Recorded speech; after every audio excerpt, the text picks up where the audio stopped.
અમદાવાદ શહેરમાં કર્ણાવતી ક્લબ ખાતે યોજાયેલા કાર્યક્રમમાં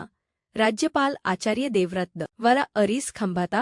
સિનિયર સિટીઝન હોમના 3D મોડલનું અનાવરણ કરવામાં આવ્યું હતું. આ પ્રસંગે પારસી સમાજના વિવિધ ક્ષેત્રે ઉત્કૃષ્ટ યોગદાન આપનારા અગ્રણીઓને રાજ્યપાલના હસ્તે પારસી રત્ન એવોર્ડથી સન્માનિત કરવામાં આવ્યા હતા. जिन बिंदुओं से किसी भी देश की उन्नति के प्रगति के रास्ते प्रशस्त होते हैं वो सारे कार्य करने का काम पारसी समुदाय के लोगों ने इस देश के लिए किया और वो हमारी अन्य लोगों के लिए बहुत बड़े प्रेरणा के कारण बने. औद्योगिक क्रांति को हम देखते हैं,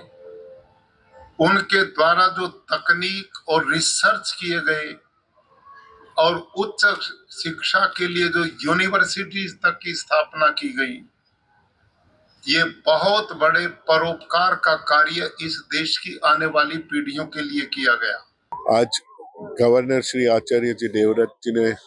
जो प्रशंसा की हमारी कम्युनिटी के लिए, लेकिन हम हमेशा जो भी हम लोग भारत के लिए कर सकेंगे, विकसित भारत के लिए जो पीएम का जो सपना है, मोदी साहब का जो सपना है, वो हमेशा आगे बढ़ाते रहेंगे.